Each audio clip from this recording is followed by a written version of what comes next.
Hey, welcome back to Auto Talks US, everybody. I know it's been a couple of weeks. There's a reason for that. We're going to talk all about it. Big news in the hypercar world. There has been a new vehicle that just dropped. It's a complete one-off. It is currently breaking the internet. Stay tuned to find out what that is. And our top three predictions for the 2025 Canadian Grand Prix. Lots to cover in this episode, guys. We are super, super excited to be back after 3 weeks, I believe, of being absent, but we're back and we're in better spirits than ever. So stay tuned, guys.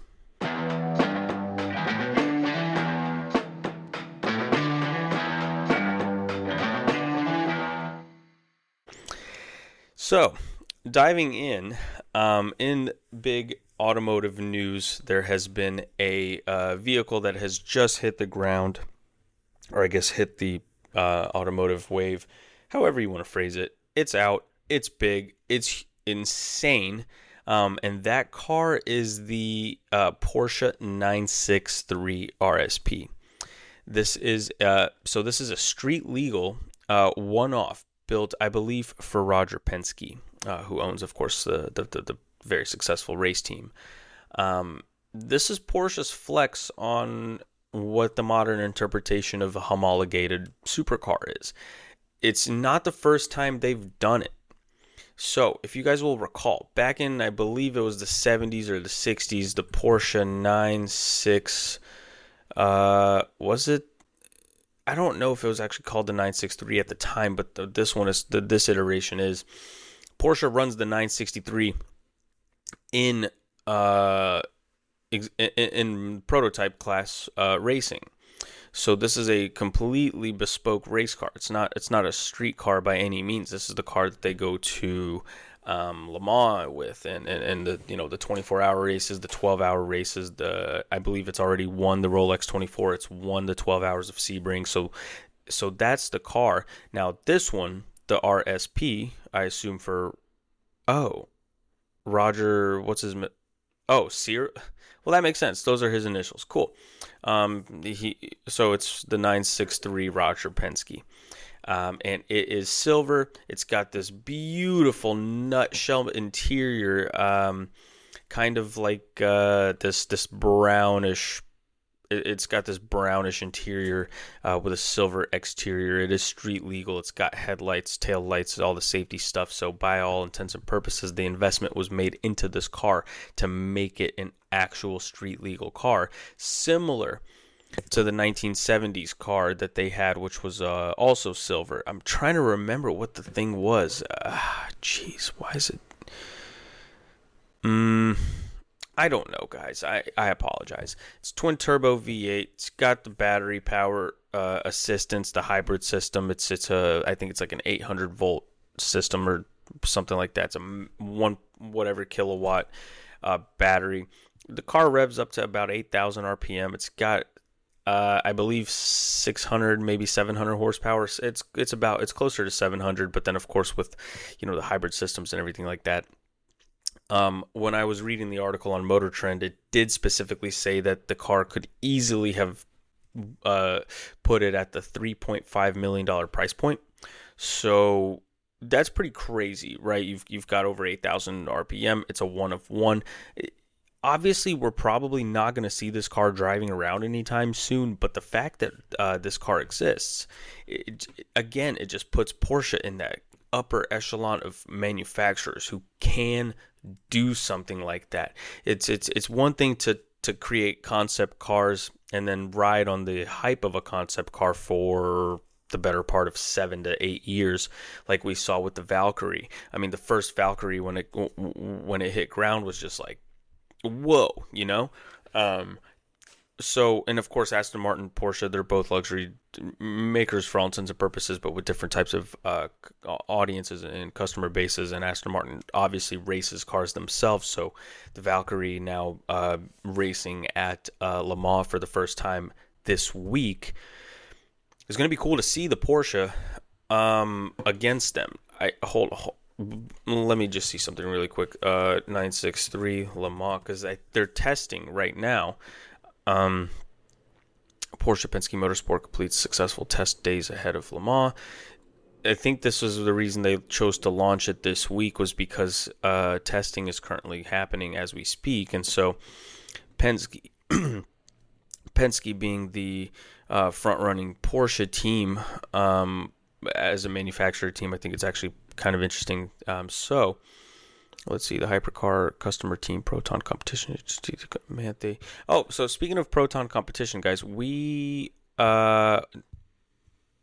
might have somebody from that team on the show if we get lucky. Of course, that's going to be after the season is over. We want to respect their investment and the time that they're making to be racing like this at this level. So we may have a gentleman from the Mante Proton competition Porsche team actually on the show. This guy's won the Rolex 24 before. He's one of the best race car drivers out there, in my opinion. And so it'll be really, really cool to get a first-hand experience and kind of somebody that can talk about what it's like to actually get ready for endurance racing, what that testing period is like at a track like Le Mans, for example, where all week you're just taking in this unbelievable amount of data and then converting it into performance for the final 24-hour race.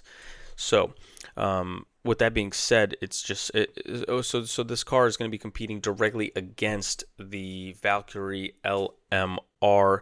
Let's see if I didn't just completely botch that. The Valkyrie LMR is, of course, the Aston Martin that's going to be competing at Le Mans this year. It's a V12, actually. It's been a long time since we've seen a V12 Aston Martin racing down the Mulsanne Straight. We're going to be getting that noise, hopefully, for the entire running of the race. I really hope that nothing takes them out, whether it be car reliability issues or some sort of on-track incident. But it would suck as an enthusiast and as a fan to see that happen. However, their performance in Formula One should not directly translate into their endurance racing performance. And I'm sorry if I sound out of breath. My cat is nipping at my heels. Ow! Get it! Stop it! He's like 1 year old and he loves my feet. Stop, bruh! I'm about to call a yellow flag and get a safety car out here. Do it again, and that's a penalty. I swear. So as I was saying, the Valkyrie AMR LMH for Le Mans Hybrid, I assume, is set to take the track this week. There's clips of it already during testing. So we're gonna be really excited to see it. Of course, we don't know how well it's going to do. It's the first time this car's been out. But it's pretty exciting. It's just one of those things where, of course, and I know I'm rambling now, but in any event, it's going to be interesting to see how well the Aston Martin does. The testing results would be cool to see. Of course, since we're live on the air, I don't want to have to. We don't have a producer for the show, guys. I am the producer, so sometimes when I want to look something up, like the Le Mans 2025 testing test day, I do know that Toyota did better than Ferrari, which sucks for the time being, but Toyota is notoriously good at this race, and if they have the same lineup as they did last year as far as drivers goes, let's see, oh, Kevin Estre is racing again. That's fantastic. He's actually running the Porsche that we were just talking about. Kevin Estre, guys, if you will remember, was the one who was driving the GT2 RS. When the GT2 RS first came out, there was that really famous video. The famous video of it setting the Nürburgring track record in its class. So that was Kevin Estre driving. And so he is going to be behind the wheel of one of these Porsche 963 LMDHs, which is pretty damn cool. Big fan of his. Big fan. Another name that we are all but very familiar with is Mick Schumacher, my personal hero's son, Michael Schumacher. So it's funny to see how stuff like that works. He's teammates with Mick Schumacher driving the number 36 car. So we'll be looking out for that, the number 36 car. While we're at it, let's see the runners of. Here's the Hertz Cadillac team. I've loved this V Series R so much the last 4 years or 5 years that they've been running this Cadillac. It's just gorgeous. So you've got Will Stevens, Norman Nato, and Alex Lynn driving this thing. Let's see who else. The BMW team. I'll be honest, I don't know much about BMW. In LMP class, guys, we do have a Dallas team, a Dallas local team, running an Orica.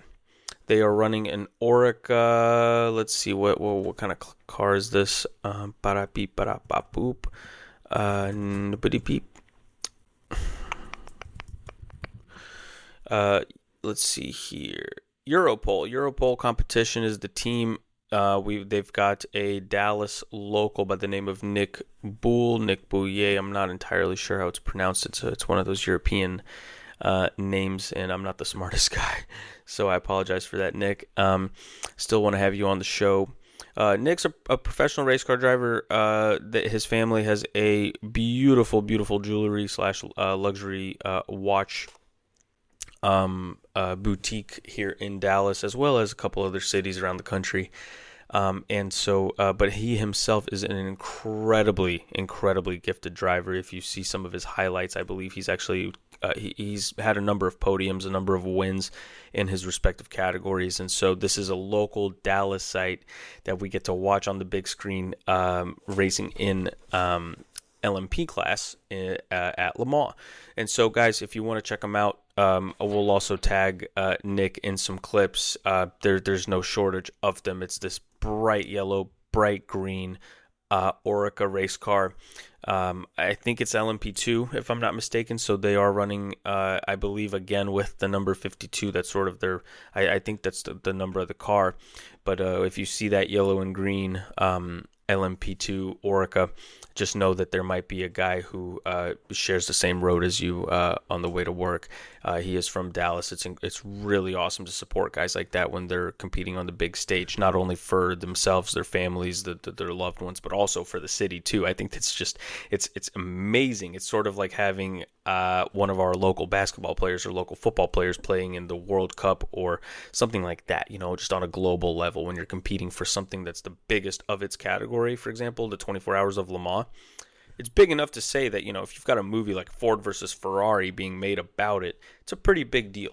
And so he's getting to he again, and not for the first time, for maybe the second, third, fourth time, he's now getting to compete on that world stage, representing so much. So I think that's cool. We should give Nick our full support, him and his teammates. I don't know if he's running with Tom Dillman again.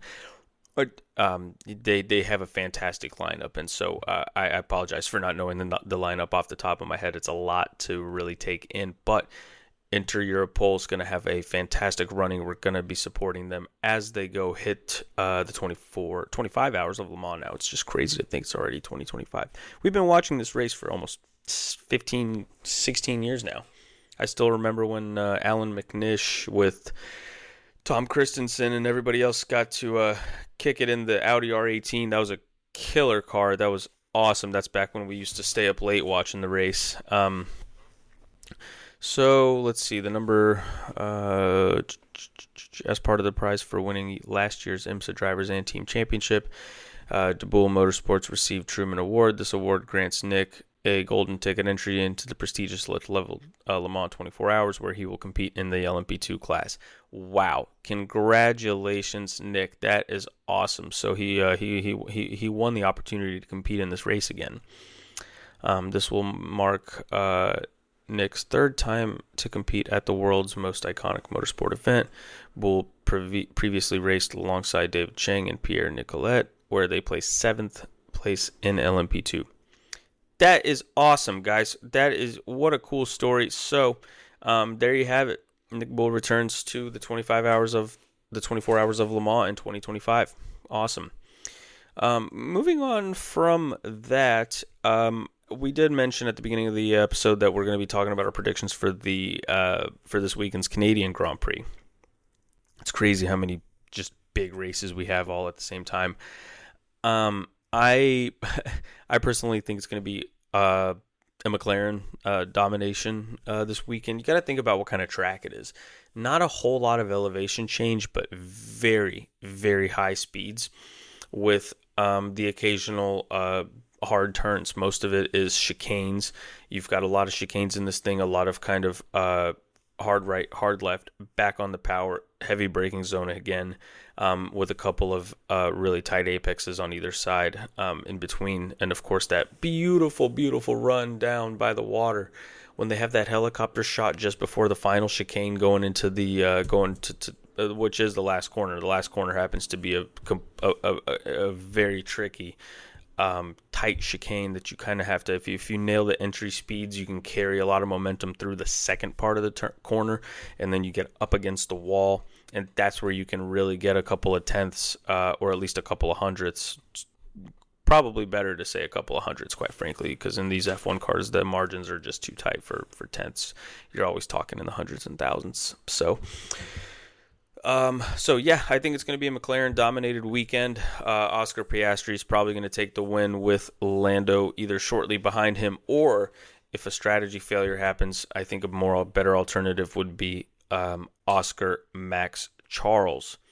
I don't think that Russell's going to be too far behind. I think Russell and Albon have been my favorites to watch this year, kind of coming up onto the top 3, top 4, if you count Oscar and Lando together, and then you've got Max and Charles. Lewis has been nowhere to be found this year. It's been kind of frustrating as a Ferrari fan to see what's been going on with Lewis. You listen to his radio; he sounds absolutely fed up with his guy. What's his name? Ricardo Adame. And so it just kind of sounds like they're just not getting something. Either the why is this is so funny. So of course when I went to Google Lewis Hamilton, it popped up our podcast because of course we've mentioned Lewis before, and so it was just kind of strange to see the podcast kind of come up so quickly in the feed, which is fantastic. That's an appreciation to all of you guys listening to the show. Just how quickly, it can good things spread contagiously, just as bad things do. So, let's spread the good word here. It is depressing. He's 40 years old effectively now, because he was born in 85, and so. I really do I want to see him actually do well at Ferrari because he made that jump. Mercedes they're fast, right? The Mercedes are pretty quick. George Russell has been doing a hell of a job, and Antonelli when he can is also able to do business. And so I want to see a fast Lewis Hamilton in that Ferrari. But he has also kind of, Planet F1 did say that Sainz and Ricciardo kind of they sort of had this. How do I phrase this? There was a claim made that Carlos was arguing that when he and former F1, and I'm quoting Planet F1 here, racer Daniel Ricciardo needed time to find form after changes of teams, it was just brushed off as an excuse, but Hamilton's situation has woken up people to the reality. So what they're basically saying is that there's this period where you kind of have to adapt to the role, which was similar to Daniel Ricciardo and Carlos Sainz. Obviously, Lewis Hamilton's one of the best drivers in the world, and so to see him struggling at Ferrari, it's not fair to say that he has lost any kind of talent. What is likely is that they're right. There is an adaptation process in place, and it is tough to get grips with a new team, new machinery, new everything, and be just as fast as your teammate who has been leading the charge at that team for 5 years, despite how good Lewis is. Okay, he doesn't want to be in 10th place. He doesn't want to be in 11th place. But if you told him, 5 years ago that that's where he would be racing today, he would probably not have taken the deal. Okay, I don't think the adaptation process was in his contract so carefully negotiated. And so does Lewis have a case here to say, hey, guys, I shouldn't need to adapt. I'm a 7-time world champion. You adapt to me, so get your stuff together. I shouldn't have to waste half of a season. Of course, we're in race 7 or race 8 now, getting to grips with the car. But that's my 2 cents. I'm a pundit, nothing more. Yeah, so frustrating stuff there. We certainly want to see Lewis doing better, and we hope that he does. Back here in Texas, though, just recapping over the weekend, we went to Garages of Texas again. Another phenomenal event. Took a bunch of pictures. If you haven't seen already, Autotalks _IAP, Autotalks US _IAP is my Instagram. You can see a bunch of pictures from the event. Lots of Porsches, of course. It's a Porsche community over there. Tons of classic Porsches, modern Porsches, everything. But there was also a Bentley showcase. So that was really cool. A couple of first editions. The Continental GT first edition, by the way. What an amazing car. If you look at the headlights, all the little crystals in there, it's truly, truly top notch. I haven't spent enough time looking at Bentleys up close to really have taken it all in. But we had to because... And here's the big news. We have a Bentley Continental GT coming on the IAP Consulting Solutions inventory this week. It's a stunning champagne-colored Continental GT with somewhat of a peanut butter interior. I believe it's like a 2000, and it's in the teens. Unbelievable car. We have yet to get more information on it, but once it has landed on the website, we will be posting it. You guys are more than welcome to check it out. It will be for sale. Truly a spectacular car, and so it was just a complete coincidence that hey, on the business side, we're taking in this amazing Bentley, and then we go to a Cars and Coffee event and we see a Bentley showcase. Really gave us an opportunity to learn more about the brand, learn about the cars, learn about the culture, and what it really means to own a Bentley. And we couldn't be more excited about it. So moving on from the Garages of Texas event, we immediately flew over to Pagani. And at Pagani, there was just, how do I put this? The most insane collection of Pagani Huayras I have ever seen in my life. 2 Imola Roadsters, or whatever those were. I think they were Imola Roadsters. One of them was for sure an Imola. The other one was a complete one-off. And then a combination of more Huayra Roadsters sitting outside with 2 Utopias. If you're not familiar, the Utopia is Pagani's latest car. It is a sort of a combination of a how do we put this? It's a combination of a GT car, but it's definitely a hypercar within its own right. And there is a Roadster variant as well. This car has a manual gearbox.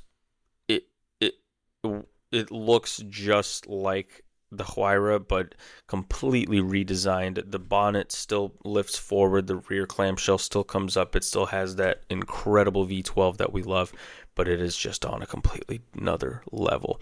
When you see a Utopia, you're like, whoa. And so they had a yellow one. They had a green exposed carbon one. The green carbon one is really hard to shoot. Now, from all my photographers listening, here's what I recommend. Get the sunlight not just behind you, but almost at another 30 degrees to the side. Let the light beam pretty much bounce right off of the carbon weave, not to expose the green, but to expose the actual carbon texture. So what I was saying is, yeah, you want to shoot this thing almost at that angle because it is a tough color to shoot. You can go on my Instagram and see what I'm talking about, but it's stunning in person, and so kudos to whoever can nail that color. I remember these things started popping up early January of this year when we really started seeing them not just getting delivered, but also everybody kind of talking about them, and I was like, whoa, this thing is gorgeous. And inevitably we got a few here in Dallas. So if you guys are interested in seeing the Pagani Utopia, go and check out Pagani Dallas. They do have one in stock right now, maybe even 2. If you're a photographer, you can get a couple shots. Do you guys both selves a favor. And if you're interested in purchasing the car, go and check them out. Next, moving on from there, here in about a week's time, Cars and CoVerica's next event is happening. Everybody, as you know, that's where the place to be. It is a private event. Unfortunately, no spectators are allowed. most of you guys already go anyway. Those of you that are listening, I know who you are. I'll see you guys there anyway, so not much to be said there. It is a fantastic event just to talk shop. For mostly car lovers alike, it's just a place to be. I'm excited to see what they've got cooking for this event. Auto Talks US, I want to sponsor an event like that. So I have been talking to those guys. Something may or may not happen in any event. It would just be a tremendous honor to be a part of something like that, and so I will do the best I can to make sure it does happen. It would be very, very cool to do something like a live recording at one of their events where we sit down and we talk about something like this, look at the cars around, if someone walks by, hey, what's your favorite car here? Talk about it in the mic, so we can have you on the air, that kind of thing. It would be a lot of fun to include the community in something like that. So who knows? We'll see. In any event, guys, Cars and CoVerica is June 14th. Look out for pictures from that event if you can't make it. I always have my camera on me. We're running around. We're taking cool pictures of stuff going on. So that's going to be awesome. It's definitely a place for high-end cars. We're going to talk stories, talk shop, all this kind of thing. It's a really, really cool event. Steven Seltzer might be there also doing some amazing paint work. He's always painting some really, really beautiful automotive art. We'll probably have a link in the show description to him as well if you want to check out some of his art. Is quite frankly one of the most spectacular things I've ever seen. Putting what you see in front of you in the terms of hypercars directly on the canvas. So super, super excited for that. But overall, it was the reason that we were gone for a while was one of my sisters actually graduated high school. Huge accomplishment in its own right for everything she's done. I think she's a very, very smart girl going to amazing places. And so we went up to my hometown in Kentucky for her graduation. I spent some time up there just with the family, and we did not record a podcast that week. And then the week before, we've been working with a local animal sanctuary. This place is called Happy Forever here in Pilot Point, Texas. It's actually in Mustang, or technically in Pilot Point, which is close to Mustang. It's a rescue that can provide long-term housing for dogs, horses, llamas, whatever. And so we've been kind of involved there a little bit, helping them get off the ground and just kind of just whatever we can do for these animals. So that was the last week before that. So that was a lot of fun, getting to learn about what they're doing. We're going to stay involved with them. But effectively the show is back. We just had to kind of get away for just a little bit. So in any event, guys, again, just to wrap things up for this week's episode, the Porsche 963 RSP, by far one of the coolest Porsches I have ever seen in my life. Mr. Roger Penske, hats off to you. This is a hypercar for the street. I hope it's fully street legal. You guys need to see pictures of the interior of this thing. It is unbelievable, and it's got that brown leather, similar to the silver 917. It even has a cup holder, which I think is just hilarious. It's a 3D printed cup holder that says 963 RSP on it. The steering wheel's wrapped in leather. The seats are wrapped in leather. So you're driving a hypercar, a LeMans style hypercar with a headset on. But it's for the street, which is cool. It's got headliner, looks like Alcantara everywhere. Wow. That is too cool. Now, if you guys know, Mr. Roger Penske actually has a insane car collection.